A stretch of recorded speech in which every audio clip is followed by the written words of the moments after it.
to start our slightly more formal programming here in a minute. So this is your like 2-minute warning. And after that, Dean Bush is going to come up to the stage in a minute and we're going to get started. So make your way to your seat. There's still some food left and enjoy.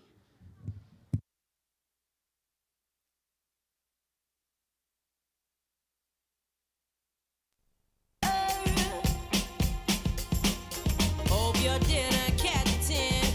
Hope you found the right man who'll fix it for you. Are you shopping anywhere? Change the color of your hair. Are you busy? And did you have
everyone. Are you excited to be here? Oh, wow. You're going to have to work on this. All right, so we're going to try to get you pumped. It's the start of the semester. We're here to pump you up, and so I want to make sure that you have a better chance of that. Are you pumped to be here? Okay. You're getting there. You're getting there. I think by the third time, you'll really have it knocked out of the park. So this is the most exciting time of the year when people ask. This is my absolute favorite event that we host because, one, we get to meet all the new students. Two, we get to kind of understand what our purpose is here. And really, it's just an opportunity to celebrate. You have made some amazing choices to change what our world looks like, and we want to celebrate that choice that you've made.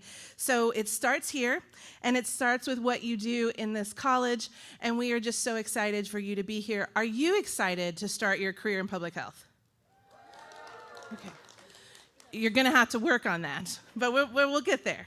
And so one of the things that I want to make sure we do is to thank the people who helped to make Pump It Up happen.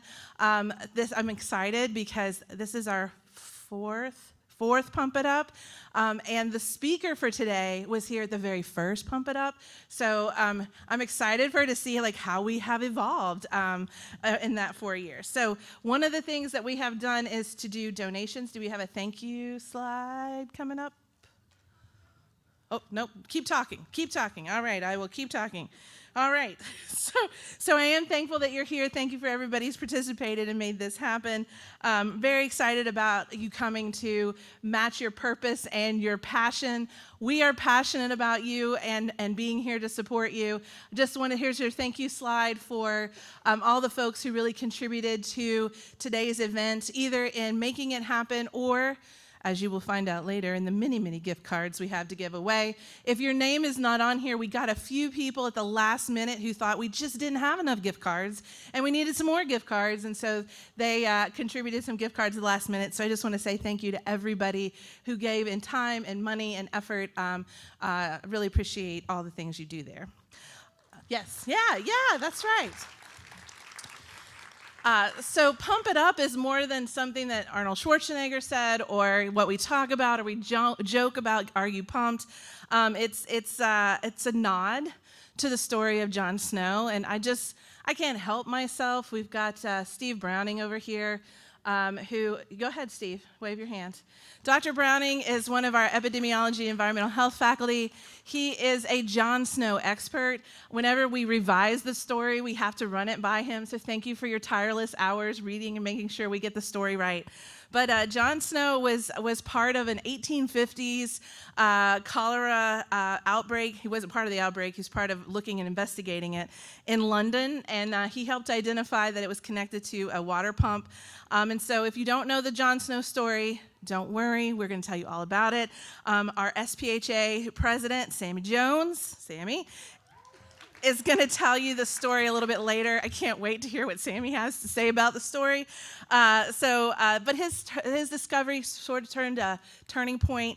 I particularly like the story because, to me, it's all the aspects of public health. It's observation, it's collecting data, it's working with community partners even when they don't believe your story, it's battling misinformation, it's changing, it's doing an intervention, and it's really changing policy. So even though epidemiology kind of takes claim to the Jon Snow story, it really is such a great example of how all the pieces come together to promote public health. So tonight we are going to gather and we're going to pump it up.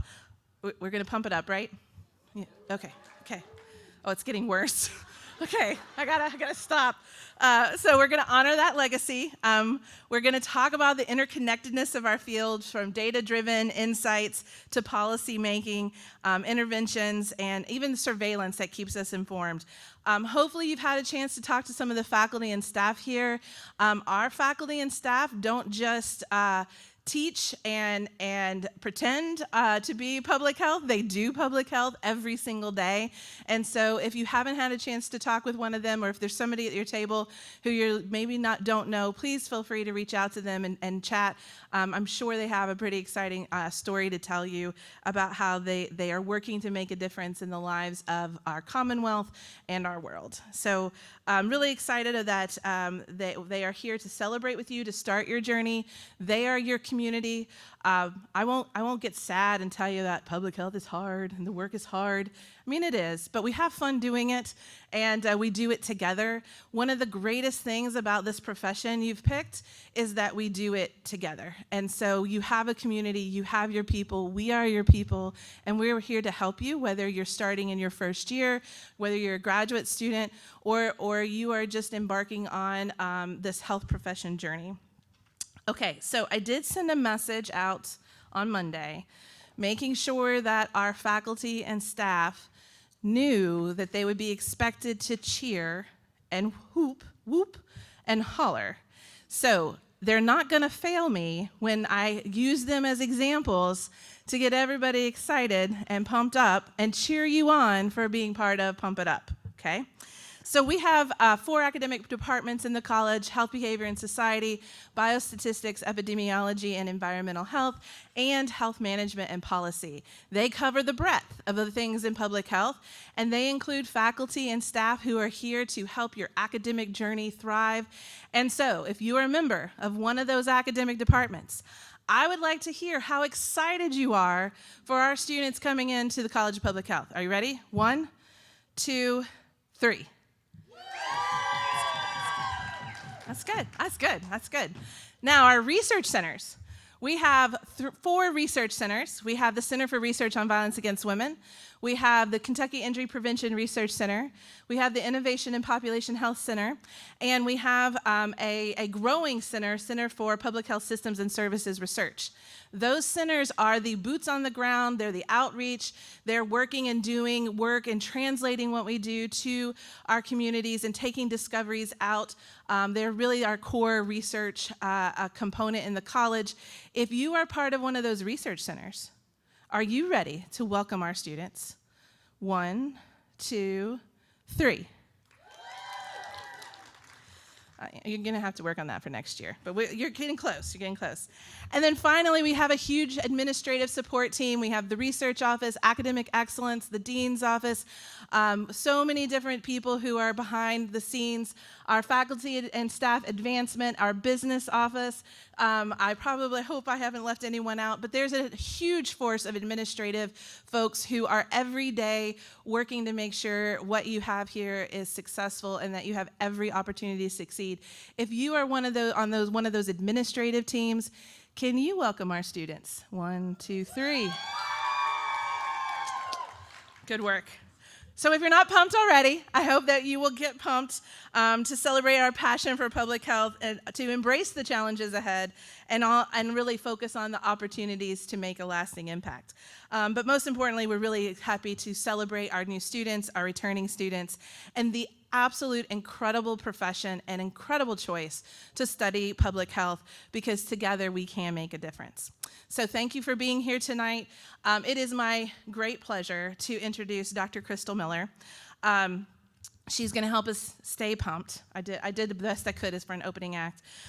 Dr. Miller serves as the Commissioner of Health for Lexington-Fayette County Health Department. She previously served as the Director of WEDCO District Health Department, the first case of COVID in Kentucky, which serves Harrison, Nicholas, and Scott counties in Kentucky. She did that for 18 years. Dr. Miller is a strong advocate for public health and has served in various capacities at the local, state, and national level. She has represented public health nationally by being on the board of directors for the National Association of County and City Health Officials.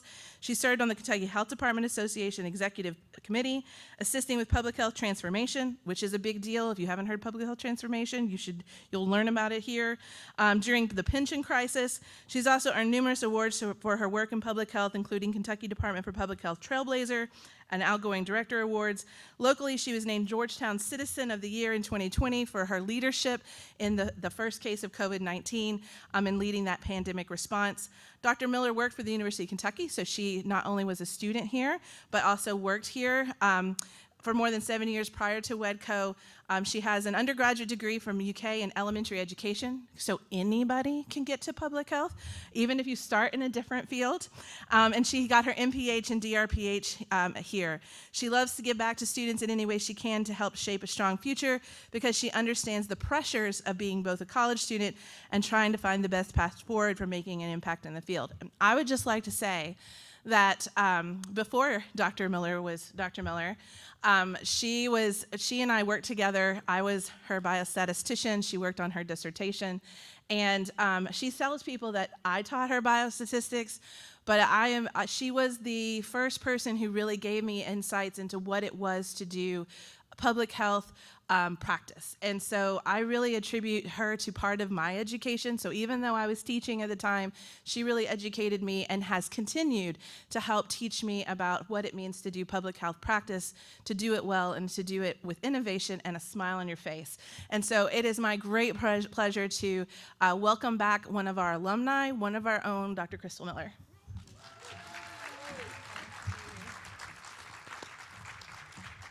So I'm just curious, how many of you have personally spent time with Dean Bush? Okay, so if you have not done that and you are a student, you need to put that on your agenda. Because I've been around for so long, I can tell you that this is not the dean that everybody gets. You all have a very special dean. She has been boots on the ground, and that gives her such a strong ability to lead this college and be student focused. So I just want to put that plug in. I got to see public health. I'll tell you a little bit about my story, and most deans are not her. And so take advantage of that. So thanks for inviting me. Dean Bush always gives me the freedom to say what I feel like I need to say, and I'm just going to talk from my heart because that's, hopefully it'll resonate with you. So I have been around a long time, and I want to talk to you about, you're going to learn public health, and you're going to be, no matter your story, right, no matter what got you here, we all have one thing in common usually when we're in school, and that's to hurry up and get out and get in the workforce, right? How many of you are feeling that and the pressures of that, right? So I want to talk to you about some things that I wish someone had told me when I was where you are. And it's not about research, and it's not about, the people you're going to meet. You all have, we have one of the founders of the College of Public Health sitting right here. I don't know what other college that you can go to but you really do. You have a lot of institutional knowledge and things you can tap into here, and that's a unique ability. Public health is obviously the long game. But I want to talk to you about a few things that I think will help you move along in a way and hold on to that will be super helpful for you as a student. So the first thing I was thinking about, if I were sitting where you were when I was, and I knew what I knew now, what would I want to know? And so the first thing is, you're going to find what you're looking for. So if you find that public health is stressful, and this, you heard Dean Bush say, she's not going to stand up here and talk about public health is stressful. It is stressful. You need to know that. Public health is the long game. I've learned a lot of patience. That's not one of my strong points, but that is one of the things I've been taught along the way. And so I encourage you to look for the good in all the things you do. Look for the opportunities that are in front of you, that people place in front of you. I was just actually talking to a student that I've met along the way, because sometimes I get to do some guest lectures, and it was one of the things that I told her is, pay attention to what you love and be nimble enough and flexible enough that when opportunities are in front of you, you're not pushing them off because you're so focused on what you think you want. Because my story, and I'll share with you in just a second, I wouldn't be where I am right now if I wouldn't have been open. So think about that. You may be the smartest person to ever walk through this college, but you also may not be. But the one thing that you have is attitude and effort and energy. And don't let anyone beat you out on those things. Showing up with a strong, positive attitude, strong effort, strong energy. I was not, you'll hear in my story, I was not, by far not the smartest person. People still can't believe I have my doctorate when I go back to my high school reunions, because I was not a great student. But I was willing to do things that other people weren't. And that's the reason why I had opportunities in front of me. And so hold on to those. Show up and be the person that's willing to say, what do you need done? We live right now in a culture, in the workforce particularly, where everybody wants something for what they get. What am I getting? If I need to do something extra, what am I getting for that right now? And I just encourage you to be willing to get in the trenches and do the work. Be willing to do what people need you to do, because you will gain experiences that nobody else gets along the way, just by showing up with a good attitude and saying, you know what, I'm smart enough to figure this out. Even if you don't know what you're doing, you can figure it out. There's a book. Somebody got really sold a lot of books on it's all figure outable or something, right? So take that. I encourage you to take that attitude with everything, because if you close yourself off and don't believe in yourself, and there will be times you don't believe in yourself, but if you close yourself off and don't believe in yourself, then you're going to close yourself off to opportunities.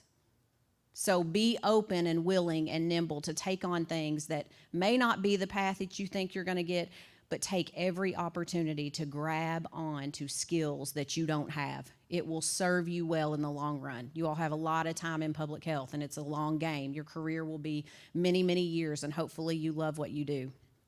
And the last thing that I will tell you is something that I've recently been thinking about in my new position as Commissioner of Lexington Fayette. One of the things that's lacking in public health overall, broad brush approach, is strong leadership. So if you love leading projects, you love leading people, and there's a difference, figure that out about yourself. But the thing that I would tell you sitting right now as a student is it happened to me, and I've now framed it up, and I want to tell you a story. But think about having a mentor and also being a mentor. No matter where you are in your life, get out here and pick someone who is where you want to be. If it's 2 steps down, if it's 2 miles down the road, pick someone and have a mentor and learn from them. Latch arms with them. Be willing to go places with them. Do things with them. Just experience things. And then look down the other way and be a mentor for someone who may need your help. And you may be in a place where you're like, I'm a new student, I can't help anybody. You can. And so have a mentor and be a mentor. If there's nothing else you take away from what I'm saying today, hold on to these 2 things, okay? And I want to share with you one of the most important things to realize is that none of us have a successful career in public health alone. None of us. I've gotten here on the backs of many people. I have hopefully given that back to people, right? And so that's the whole idea behind have a mentor and be a mentor, right? Do it in a way that you are gaining experiences and you are giving people other experiences. So, and I want to share with you why that's important to me. So I invited 3 people who are very impactful in my life. I'm going to bring them up here, and I want, because I thought it would be impactful for you to see these people as I'm telling this story. So I was a terrible student in high school, C average. Only reason I got grades was to play sports. I had to pass a certain grade to play sports, and that was the only motivation I had. And because of that, my parents were like, well, we're not sending you to college because you don't care, right? And so the deal was I could live in my parents' house for free, but I had to pay my own tuition. And my mom worked at the university, and she said, but you can work full-time and get 6 hours paid free, right?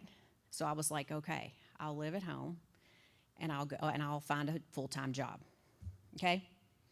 I didn't know what I wanted to do, and so hence the bachelor in elementary education. Okay? So I took so many gen ed classes that I had to pick a major, and I didn't know. And the one thing I knew was that I loved kids. I was like, I'm going to be a teacher. That's what I'm going to go do. And so I worked for Dr. Clayton. Come up here with me, Dr. Clayton. He's one of the founders, to you all, he's one of the founders of the college, but he's the reason I stand here today. And I hope you find a mentor that impacts you the way these 3 people have impacted me. And so I went and taught for about 6 months, and I thought, I cannot do this. I cannot do this for 30 years. There's no way. So I called him back up, and I said, Dr. Clayton, can I please come back and work for you? And he said, yes, with the understanding that we are developing the School of Public Health. It wasn't even a college at this point. The School of Public Health, that's how long I've been around.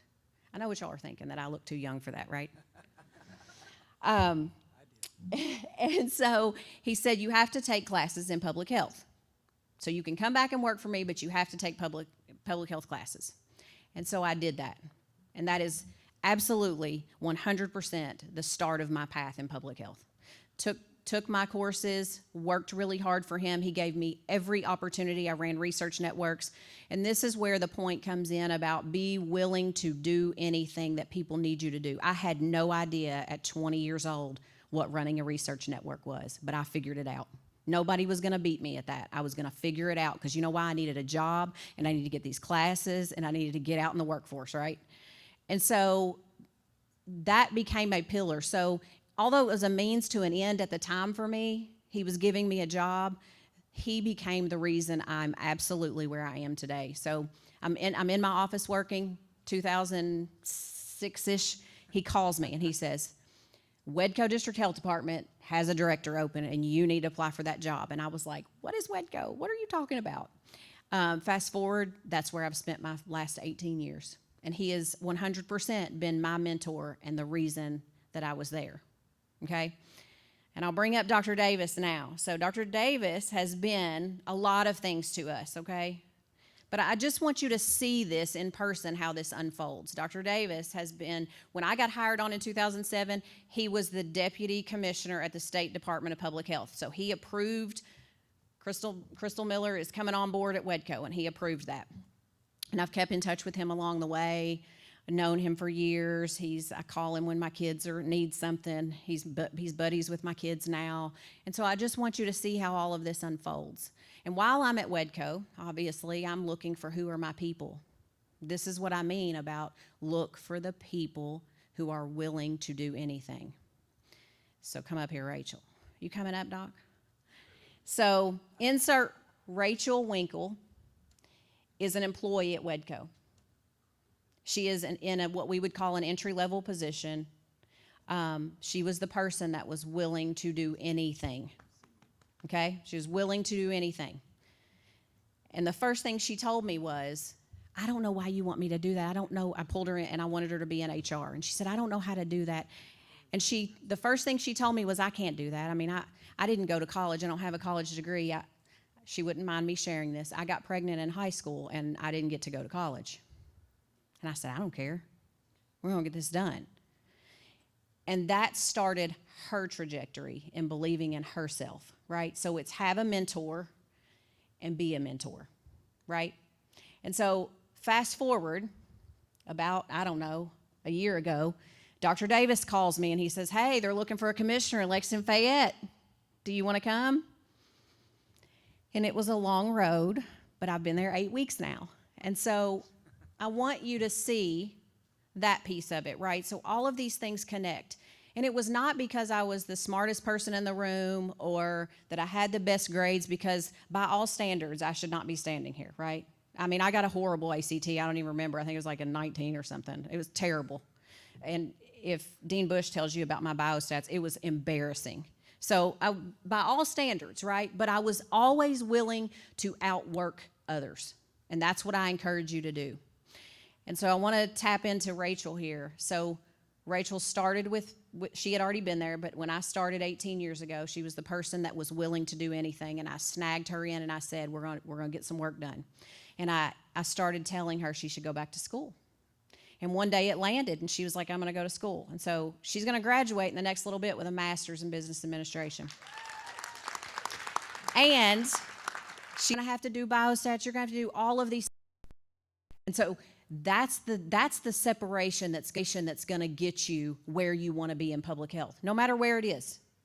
Public health is going to be hard, but any other field is going to be hard as well. Education isn't any easier. The medical field isn't any easier. We have a lot of societal problems to help out, right? And we're a part of that in public health.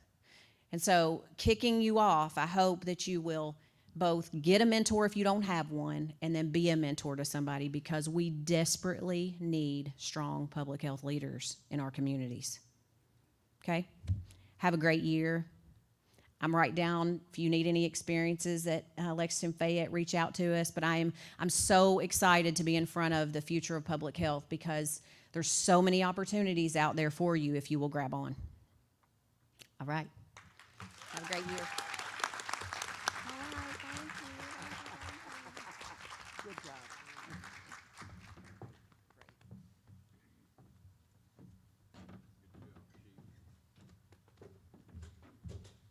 All right, let's hear it one more time for Dr. Miller, Dr. Clayton, Dr. Davis, and Rachel. All right, thank you all again for joining us. Now it's time in the programming to learn why this event is named Pump It Up. Don't you know, pump it up, you got to pump it up. Don't you know, pump it up, you got to pump it up. Don't you know, pump it up.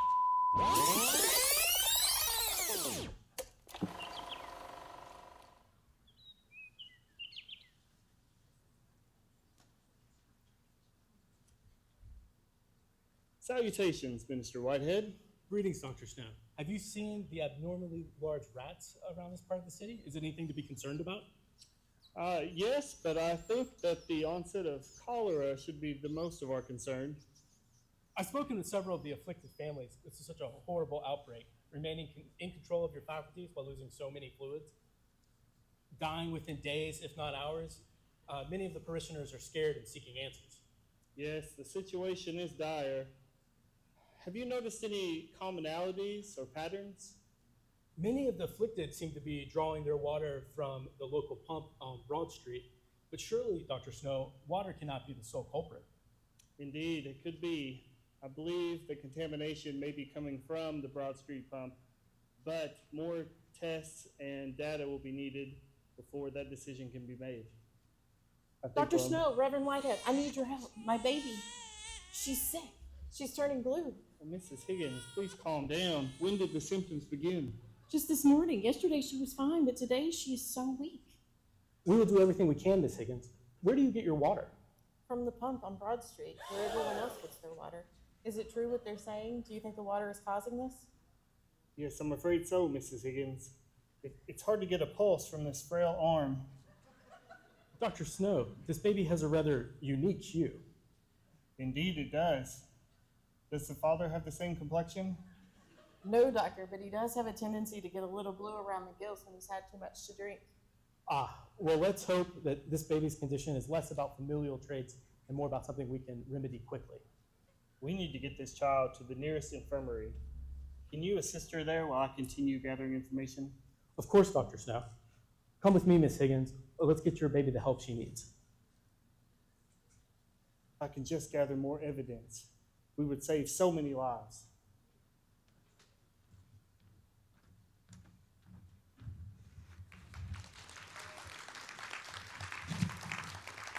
Hi, everyone. My name is Sammy Jones, and I am the Student Public Health Association president, and I'm here to tell you all about the pump handle story. And so by the mid-1800s, Jon Snow, in no relation to the Game of Thrones character, provided one of our earliest examples of using public health methods to identify risk for disease and recommend preventative action. In 1854, London experienced a recurrent epidemic of cholera, and Snow suspected water from the Broad Street pump as the source of disease. Baby Francis Lewis, the little blue guy, who had contracted cholera and is now the blue baby, spent 4 days with the illness and died in London's Soho area. Cholera spreads fast. Roughly 616 deaths occurred in the Soho area during the 1854 outbreak, with over 500 within the first 2 weeks. The physician Jon Snow suspected waterborne transmission. During the outbreak, he interviewed residents and mapped deaths and linked them to the Broad Street pump, which many locals use for their drinking water. Some key anomalies supported his theories, such as a woman who died far from Soho had requested water from the pump, and workers at the local Lion Brewery did not get cholera since the beer they drank through the brewing process killed the cholera bacteria. Behind me is the original map by Jon Snow showing the clusters of cholera cases indicated by stacked rectangles. The contaminated pump was located at the crossroads of Broad Street and Cambridge Street, which is, funny enough, now Lexington Street, running into Little Windmill Street. This map is a tremendous contribution to the field of epidemiology, recognizing that part of treating disease requires viewing patients, not as individual isolated cases, but within the larger environment in which they live. Snow studies and the removal of the pump handle became the model for modern epidemiology and is now considered to be the symbol of when public health started.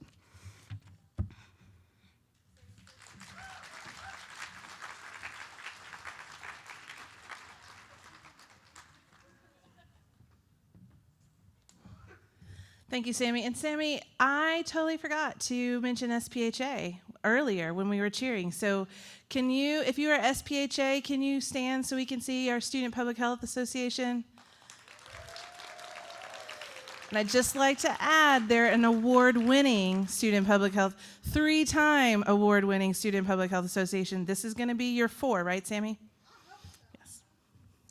So thank you. If you are new to public health or have never taken the public health oath before, I would like for you to do that now. There's oath cards on your table. And so one of the things I just want to mention is that when the college was founded, they put together, they applied for the Pump Handle Society membership. We're actually the Alpha chapter, the first Pump Handle Society. And so we do this oath to remind us of our commitment to public health, but also to induct new students into the Pump Handle Society. So if you are a new student, I won't make you uncomfortable and have you stand, but I will say we'll get you into your oath here. And so everybody have a card and ready to do the pump handle oath here. At some point you will say, "I will," and I will pause so you can say that part, but I got to hear you say the "I will" part. You ready? Okay. As a public health professional, we hold sacred our duty to protect and promote the health of public. Working for the public's health is more than a job. It is a calling to public service. Success in this calling requires integrity, clarity of purpose, and above all, the trust of the public. Whenever threats to trust in our profession arise, we will counter them with bold actions and clear statements of our professional and ethical responsibilities. Okay. Are you ready to take the oath? Can you raise your hand if it's the first time and you're doing it for the first time? All right, excellent, excellent. Will you strive to understand and prevent disease and promote good health? Will you respect individual rights while promoting the health of the public? Will you protect and empower people to ensure basic resources and conditions for health are available to all? Will you seek and use the best available evidence to guide your work? Will you ensure your work is timely, open to review, and responsive to the public's needs, values, and priorities? Will you anticipate and respect diverse values, beliefs, and cultures? Will you promote public health in ways that most protect and enhance both physical and social environments? Will you always respect and strive to protect confidential information? Will you maintain and improve your own competence and effectiveness? Will you promote public health education to all? Will you respect the collaborative nature of public health? Will you respectfully challenge decisions that are contrary to supporting and protecting the public's health? Please repeat with me. You ready? I do hereby swear and affirm to my colleagues and to the public I serve that I commit myself to these professional obligations. Congratulations, you are now a member of the Alpha chapter of the Pump Handle Society. And now Kaylee is going to come to help you get even more excited because I do believe it is giveaway time. Do you want me to call up the academic excellence team? Matt and Jessica. Matt and Jessica. All right. Take it from here. She's telling me to get off the stage, so I'm going to go now. You can relax now. All right. Who's ready for some giveaways? All right. So, don't do anything quite yet. I'm going to explain the rules, and then we'll get going. So, when you checked in, you should have received an envelope. If you did not receive an envelope, raise your hand right now, and Matt will bring you one. Matt, Sammy wants two. Okay, looks like everybody's got an envelope. Okay, don't open it just yet. We have to explain what to do. So inside the envelope is a scratch-off ticket and a paper clip. The paper clip is to scratch it off. Once you scratch off the ticket, you will have one of 3 emojis. If you have the broken heart, I'm so sorry, we'll see you again next year. If you have the confetti emoji, you've won a gift card, and you will go see Jessica over here, and I will give her the bucket in just a second. and you can get your gift card from Jessica. The gift cards are all in envelopes. You don't get to pick one. You just get to pick an envelope and see what it is. Lastly, if you get the celebration emoji, you get to come on stage and you get to play Plinko.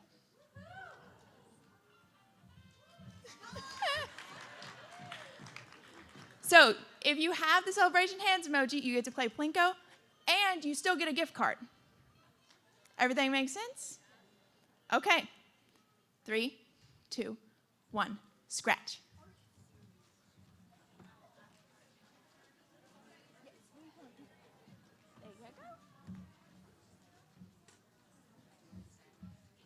Yes. Behind, you can stand behind. Or over there. That's cool. All right, if you've won a gift card, go see Jessica. If you've won Plinko, come up on stage.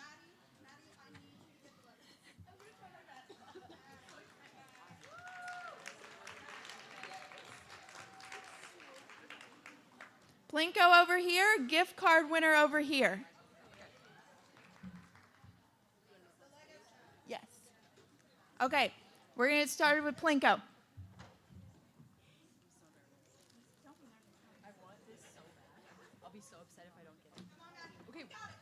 Can we get a little music on? Also, cheer them on.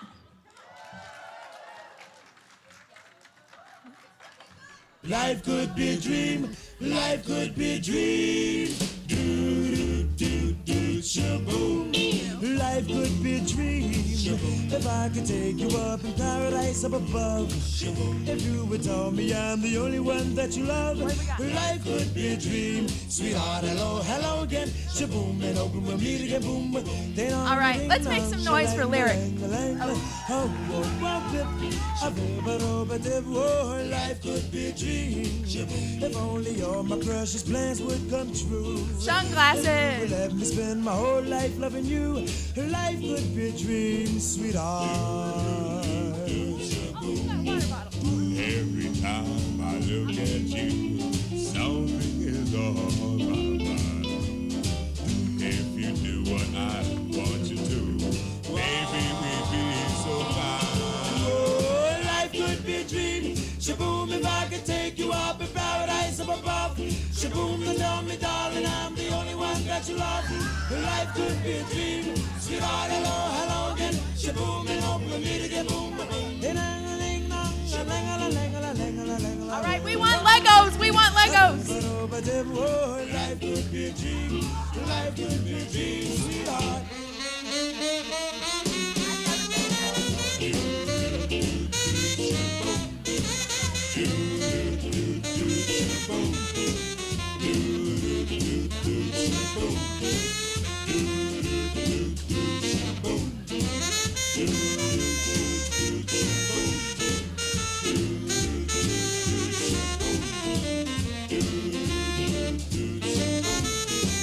All right, and that was our giveaways.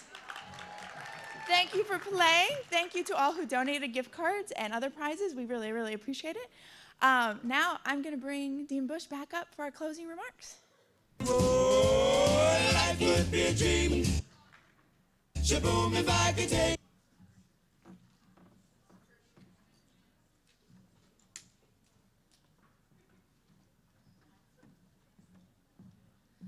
So something about public health is that you have to, what is it, Janie, pivot? And sometimes you have to make it up as you go along. So guess what? Some people left early and we have extra gift cards. So, I know. It's not always a good message, but this one was. So I would just like to know, is there anybody who didn't get a gift card who this is their 4th Pump It Up and you didn't get a gift card? Students only. All right, Sammy. Yes, come up. The 2 people who have been 4th, if you've been the 4th, this is your 4th Pump It Up. You have never gotten a gift card, or you didn't get a gift card. We'll let it be this time. All right, how many more gift cards did I got? A lot. Oh, man. Who is the most excited about? Oh, yes, for sure. You too, okay. All right. It's like being at the football game or the basketball game. Let's see who get the camera.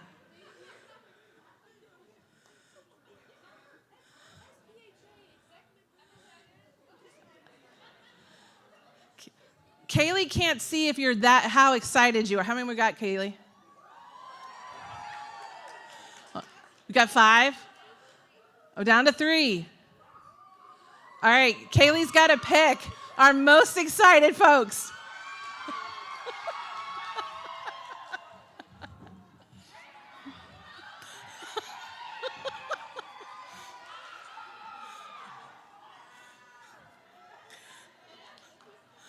Nicely done. So that's a good note for us to get excited about and say, I hope that you're sufficiently pumped. I want to just thank all of our guest speakers. Dr. Miller, thank you so much. You've heard it already. I will say that the journey of public health is not just about studying. It's not just about learning facts and figures. It is about making a difference. It is about taking a desire to make a difference and figuring out how to do it. And that's what we're here to help you do, is help you figure out how to do it and make your communities and your world better. And so I would just like to say, this is your call to be innovators, problem solvers, and compassionate advocates. We can pump up the volume on public health, and we can create a healthier future for everyone. The activities tonight are open until 6:30, so stick around. Get a tattoo. They do wash off, I think. Get a tattoo, get a vaccine, play some games, paint a flower pot. You will also be getting a link. I will say, this is our largest Pump It Up ever. Would you like to know how many people are here? 356 people. Woohoo! So you helped tonight to share that message of public health, so thanks for doing that. And so you'll be getting a link to give us information, because you know we are public health, we use data, and so we'll use your data to make next year's public health better. For example, the scratch-offs, where we're like, please, do we have to stand here and watch people fish out a gift card? So now the scratch-offs are an idea. So we'll get ideas from you for next year. Everyone who completes a survey will get a swag bag. If you didn't get a sweatshirt, right? If you didn't get a sweatshirt, see Benji? Benji's back there. He has sweatshirts. We got sweatshirts. If you did not get a sweatshirt, please do not leave here without a sweatshirt. It's going to get cold, and we need you to display your public health swag proudly.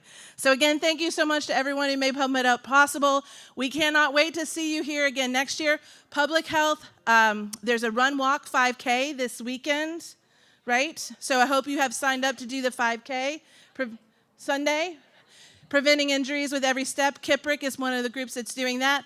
Public Health Halloween, come back to the college. We'll treat you with Public Health Halloween. And so we have a great year in store. We're happy to share it with you. Have a great night.